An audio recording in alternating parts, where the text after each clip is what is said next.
Court is now calling City of Conneaut versus Amber McHenry, case number 24 TRD 819.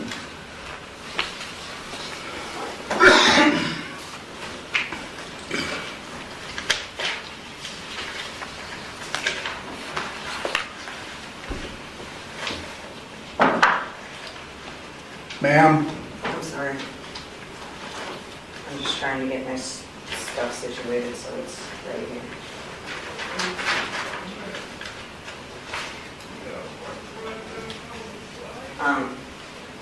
Take a seat I have a in question. this blue chair. Do I have the Sit down. Do I have the same rights? You want me to hold you in contempt? Sit down in that blue chair. Do I have the Sit down. rights there?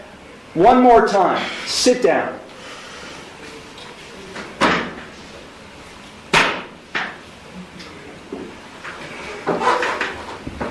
Now you'll answer my questions. Got it? Did you understand all of the rights and plea options that I explained to you? No, I do not understand. Okay. Then I will enter no plea to the charges I object. filed against you. Well, let me just explain to you. You are charged, and I do have a signature on the citation which shows you've been served. You are charged with one count of no operator's license, a minor misdemeanor subject to a maximum fine of $150 plus court costs. You also are charged with one count of expired plates, also a minor misdemeanor subject to a maximum fine of $150 in court costs. I will enter no plea to these charges against you. You already have a pending. You already have a pending. I object. What do you object, ma'am? Because I did not enter that plea. Okay, so you tell me how you would like the plea: guilty, not guilty, or no contest.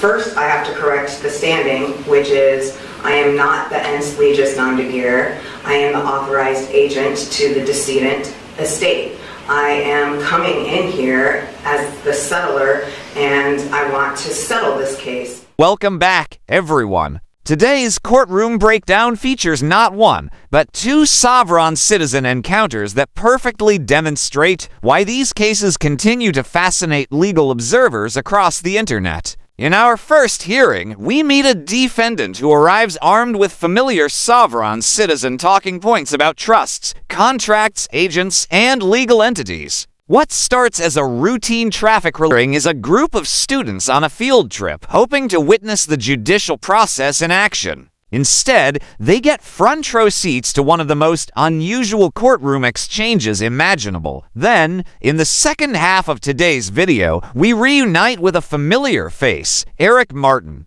Viewers who have followed previous courtroom encounters may already know his history with sovereign citizen-style arguments and repeated disputes over the court's authority. Despite recent legal consequences and explicit bond conditions, Eric finds himself back before a judge almost immediately. The central question becomes whether he can follow even the most basic court orders or whether his refusal to acknowledge jurisdiction will continue creating problems for him. As these hearings unfold, pay close attention to the contrast between legal reality and the arguments being presented. Watch how the judges attempt to keep proceedings on track, how procedural rights are explained, and how each defendant responds when confronted with the consequences of ignoring court directives. By the end of this video, you'll see why courtroom decorum, legal procedure, and compliance with court orders remain critical parts of the justice system and why refusing to recognize those realities rarely changes the outcome. I have sent in a paper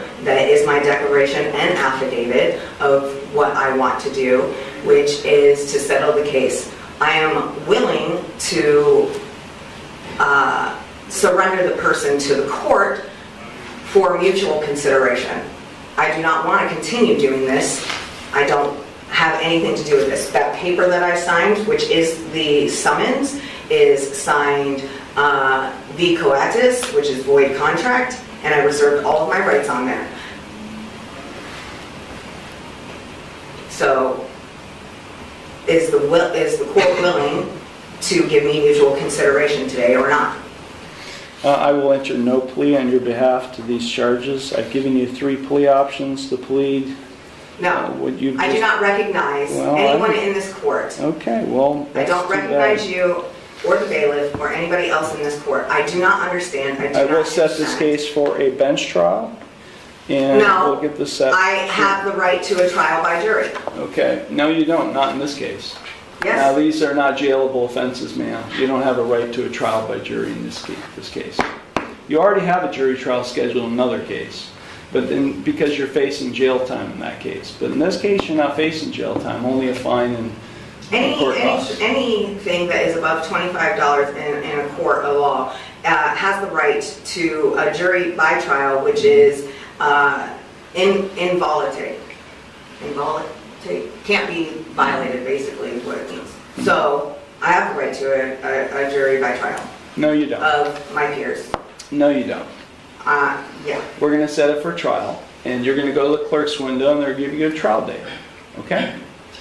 So, Then I'm just going to surrender the person to the court because I'm not coming back. I don't know what that means. You do know what that means. I don't know what that means. I am not the ens legis non de guerre. I told you That- that. I don't know what that means either, ma'am. I've been practicing law for 36 years, and what you've just said to me has no meaning to me whatsoever.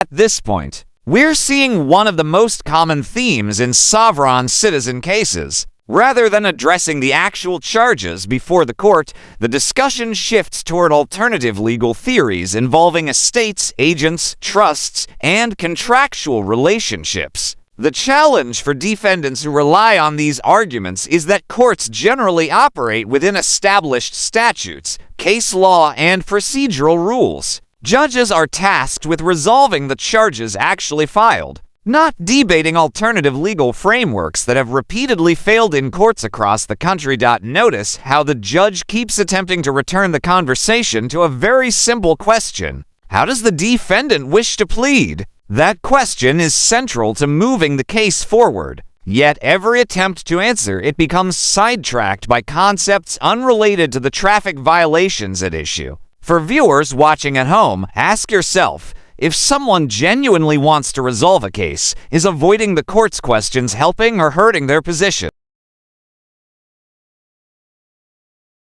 Go to the clerk's window to get a trial date, I'll have you arrested and hold you in contempt of court. With what contract? There is no contract. I know there's not. You're looking at the contract. You're looking at the one who's going to be able to, has the authority to be able to put you in jail, and I'll hold you in contempt. So let me say it one last time, because we have other cases to handle today. If you don't leave the courtroom and go to the clerk's window and get a trial date, which is what I'm scheduling in this case, I will hold you in contempt of court and I'll have you arrested. So, contempt of court for what? What contempt? For not doing what I'm telling you to do, which is to go to the clerk's window and to get a trial date. You're the trustee and I'm the beneficiary. And No, you're not doing there what is I'm no asking trust you. relationship here. No, there isn't. I've drafted many trusts, and there is no trust relationship between the judge and you, the defendant. Yeah, because You are not the beneficiary, and nor am I the trustee. Yes, Yeah, that's just not how it works, man. it is. Not how it works.